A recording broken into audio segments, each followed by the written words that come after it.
Installe-toi confortablement près de notre feu sacré. Lune sereine, le podcast de nos sages matrices. C'est parti.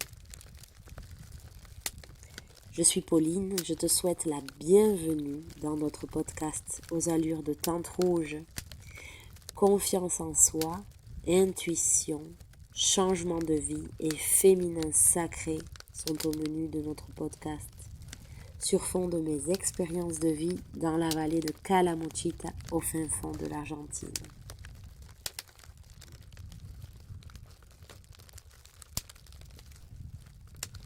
J'avais envie de te partager aujourd'hui comment j'ai transformé ma vie à partir d'une expérience qui a particulièrement touché ma matrice. Et je souhaiterais pas pour toi que tu passes par une expérience qui soit malheureuse pour ta matrice, pour que ça soit, disons, cette expérience qui te propulse vers un changement de vie. Dans mon cas, ça a été une expérience, on va dire, entre guillemets, malheureuse ou traumatisante, mais ça ne veut pas dire qu'il faut en passer par là pour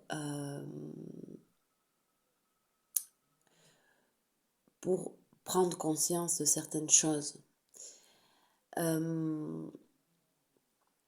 Le changement de vie a commencé pour moi à partir d'une césarienne, donc de la césarienne de mon premier bébé.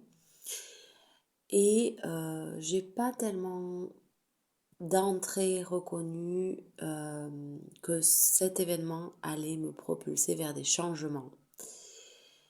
J'ai simplement senti une sensation d'avoir touché le fond d'une certaine manière, d'être arrivé à un point de limite vraiment, d'avoir laissé en quelque sorte le système prendre trop de pouvoir sur mon corps et sur ma matrice. Parce que c'était pas une césarienne prévue, c'était une césarienne qui aurait pu être évitée. C'était pas ma volonté, c'était douteux comme manière de procéder. Et d'une certaine manière, à ce moment-là, je sens vraiment que j'étais d'une certaine façon victime du système en fait. Mais ça a été tellement violent pour moi parce que j'ai ressenti que cette violence-là était vraiment explicite. C'était une attaque sur mon corps, sur ma matrice et sur la façon dont mon bébé est né. Donc ça m'a touchée en plein cœur, en pleine matrice, littéralement. Et les conséquences ont été en fait assez radicales, on va dire, pour moi, puisque bon, après quelques mois, j'ai commencé à faire des grands changements et qui m'ont amené aujourd'hui à un changement de vie vraiment notable. Mais pour en revenir à ma matrice, j'ai l'impression que cette naissance-là, c'était vraiment un cri de ma matrice qui disait c'est là que il faut que c'est sur moi qu'il faut que tu te penches maintenant. Et elle a été mutilée, montrée du doigt d'un seul coup pour que je fasse quelque chose vraiment pour moi. Et en tricotant un petit peu cette guérison pour moi-même, j'ai été forcément amenée à être connectée à la guérison d'autres femmes. Donc ça a été tellement fort parce que cette connexion avec ma matrice m'a menée à une connexion avec les autres matrices. Parce que ce qui m'est arrivé, c'est ce qui arrive tous les jours à plein de femmes et elles le vivent dans le silence. Et elles le vivent parfois sans avoir vraiment conscience qu'on touche au plus profond de leur puissance sacrée. Et ça ne veut pas dire seulement prévenir faire prendre conscience du système dans lequel on est qui nous malmène très souvent. Mais ça va au-delà de ça, ça va plus aussi dans le sens de nous aider ensemble à prendre conscience de ce qui nous a toujours malmenés. Pas de ce qui nous malmène seulement au moment de la naissance de nos enfants, ou dans nos grossesses, ou dans nos postnatales, dans notre vie de maman, etc. Mais c'est de prendre conscience de l'histoire de nos matrices et de qu'est-ce qui s'est passé en nous qui nous fait à un moment donné rentrer dans le mur. Si on n'a pas conscience de ces histoires de blessures sur nos matrices. Et je pense que cette césarienne, c'était ça. C'était une blessure évidente pour, un peu comme des poupées russes, commencer à avoir d'autres blessures en amont, dans la lignée des femmes de ma famille, qui se sont accumulées et qui sont sorties tout d'un coup ce 13 janvier 2016, le jour de la naissance de mon fils. L'expérience personnelle que je te présente aujourd'hui à partir de cette césarienne, c'est pour t'expliquer aussi qu'à partir de la naissance d'un enfant, sûrement la vision du monde change, les priorités changent et la matrice nous parle en fonction de l'expérience que l'on a aussi de cette naissance, de cette grossesse, etc. Et si je te disais que à partir de cette césarienne, j'ai eu donc l'urgence de m'occuper de moi et puis de connecter avec d'autres matrices et de commencer à explorer le monde des naissances et l'accompagnement des femmes dans leur grossesse, dans leur accouchement et postnatal. Une autre question très forte s'est présentée à moi, une intuition très forte, c'était que la vie en ville, c'était plus une option pour nous parce que ça correspondait plus à mes envies. Et ça a été très fort, disons, cette envie de changement, d'aller m'implanter ailleurs. Et après 10 ans de vie à Buenos Aires, donc dans une ville de millions et de millions d'habitants, avec une vie assez citadine finalement, et puis avec une situation économique qui s'était petit à petit résolue, et puis une économie assez stable finalement. Disons qu'apparemment tout était relativement en ordre, mais moi je sentais qu'il fallait changer de lieu de vie. Et j'ai lâché cette vie-là, cette construction que j'avais faite pendant plusieurs années, de ma stabilité dans un pays étranger, dans une ville, etc. Parce que l'intuition, c'était vraiment d'aller au milieu de rien. Et c'est ce qu'on a fait. On est allé s'installer au milieu de rien, dans une tente. On a acheté un terrain dans une vallée, dans un endroit vraiment isolé. Et on a passé du temps, plusieurs mois, dans une tente pendant qu'on a construit notre maison. Et l'immersion dans la nature, c'était quelque chose de vraiment très fort, que ma matrice demandait, que mon intuition me demandait, et que mon bébé demandait, mon enfant demandait ça. Il a grandi et puis au bout d'1 an et demi, quand il a commencé à marcher surtout, on s'est rendu compte qu'il avait vraiment besoin d'espace. Ouais, c'était plus possible de vivre dans un appartement. Donc on est parti. Et si aujourd'hui je devais le refaire, sûrement que je le referai pas parce que c'est pas le besoin que j'ai maintenant. Disons, ma matrice, elle me demande pas ça maintenant. C'est pour ça que ça paraît irrationnel, ça paraît presque impulsif. Mais c'était vraiment ce que j'avais besoin de faire à ce moment-là. Et c'est pour ça que je te parle de la puissance de cette intuition. C'est que si on suit cette intuition, ça nous amène vraiment à nous aligner avec ce qu'on veut.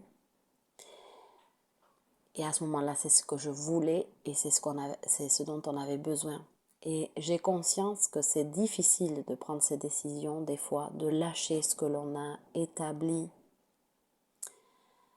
pendant parfois des années et des situations que l'on doit lâcher parce que l'intuition demande autre chose. Et je sais que beaucoup de personnes n'osent pas.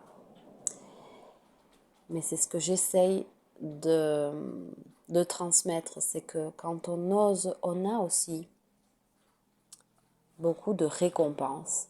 Et la récompense, souvent, tient à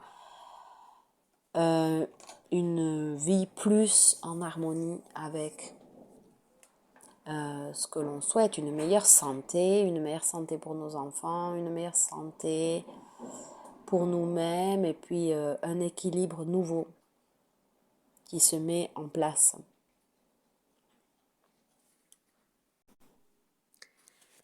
Écouter cet appel, c'est pas facile. Parce que même si on commence à se diriger vers le chemin de l'intuition et que l'on commence à se diriger vers la vie qu'on veut, finalement, il y a tellement de réticences. Des réticences parce que c'est pas facile. Le chemin n'est pas facile. Des obstacles se présentent et il faut tenir bon, en fait. Mais il y a toujours des réponses qui apparaissent clairement quand on est vraiment alimenté par l'enthousiasme et la force de croire en son intuition. Et aujourd'hui, je voulais te demander si toi, dans ton chemin comme maman, dans ton histoire, est-ce que tu as senti parfois un appel de ta matrice?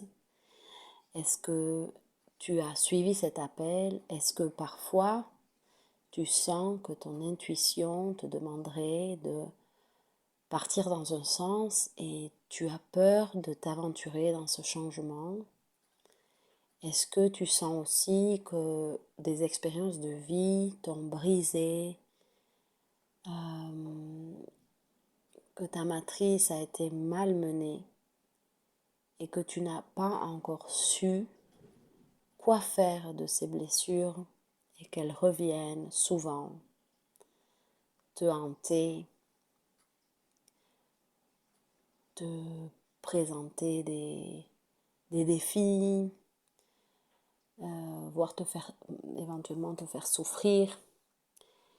Et est-ce que tu te demandes parfois quoi faire avec ces blessures? Est-ce que tu te demandes aussi comment faire pour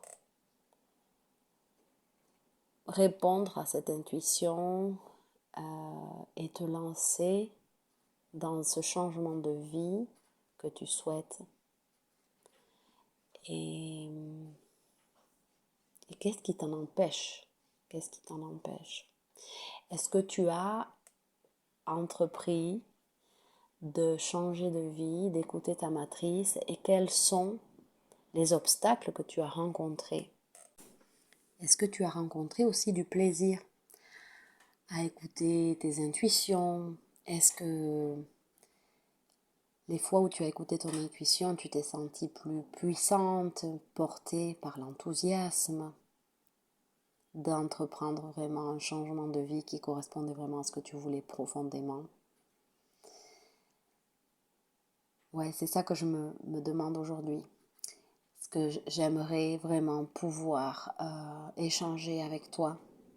Et c'est un petit peu l'idée de nos tentes rouges, de nos rencontres, c'est qu'on puisse échanger sur ça, sur les fois où on a fait confiance en notre intuition, comment on l'a fait, comment ça s'est passé, et sur les fois où on a dû renoncer, où on a dû,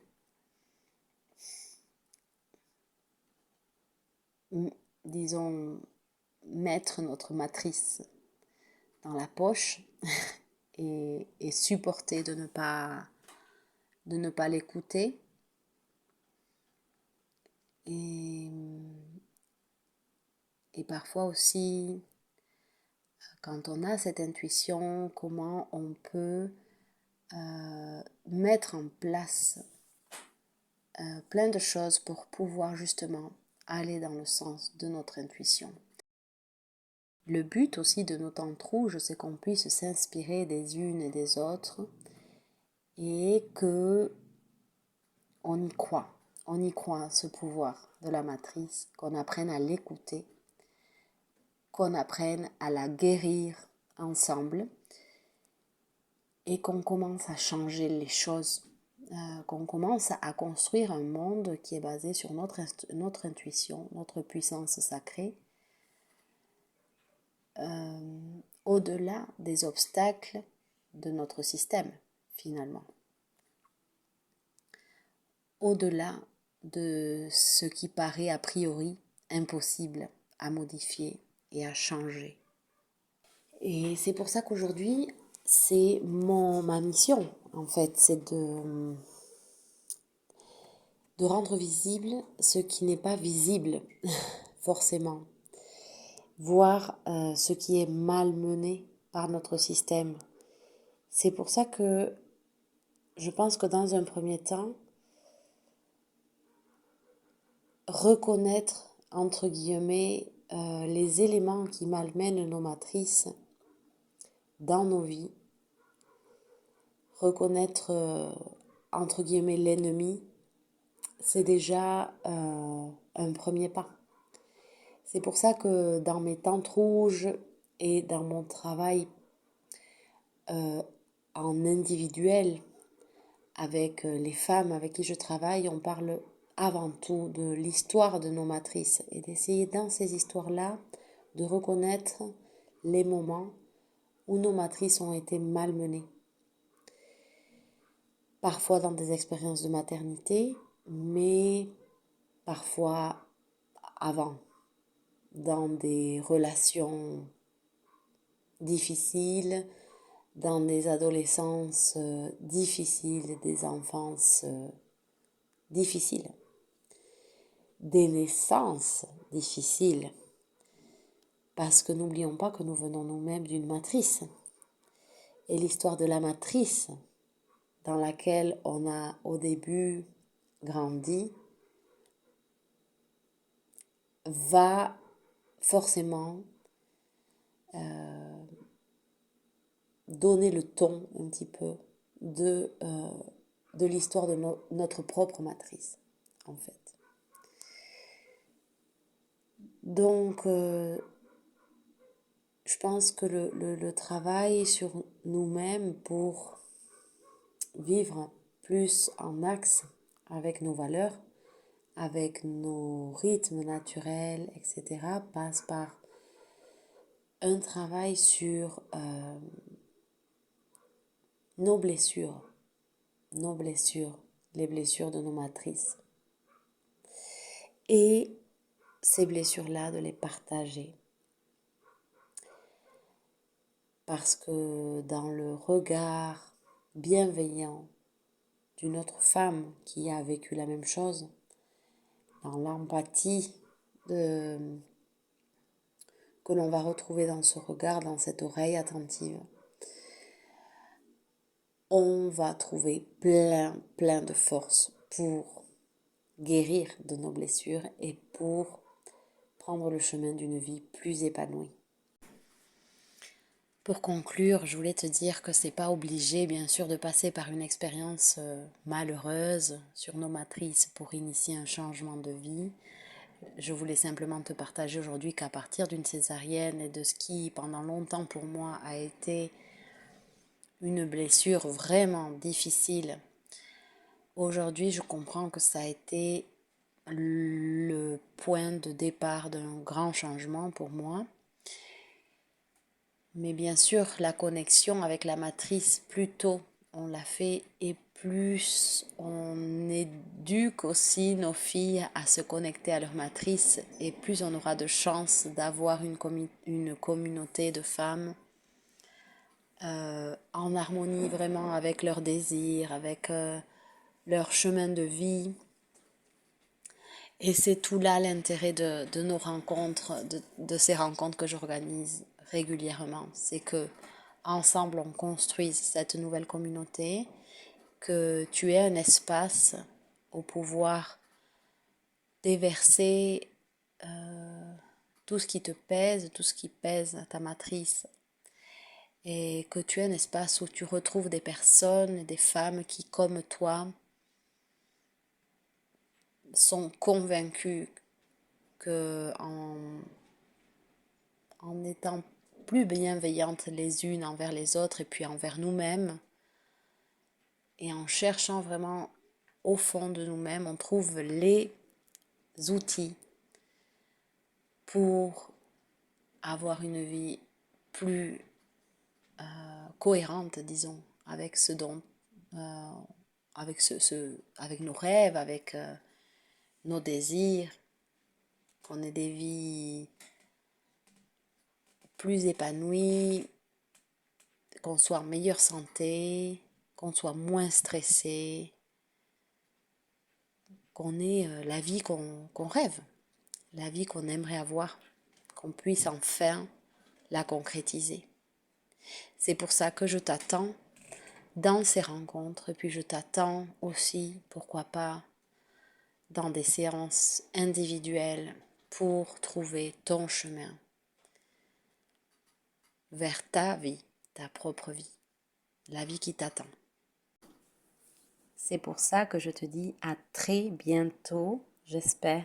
Et si tu sens que ces rencontres peuvent aider d'autres femmes de ton entourage, elles seront bienvenues, vous serez bienvenus pour partager vos ressentis, vos expériences. À très vite.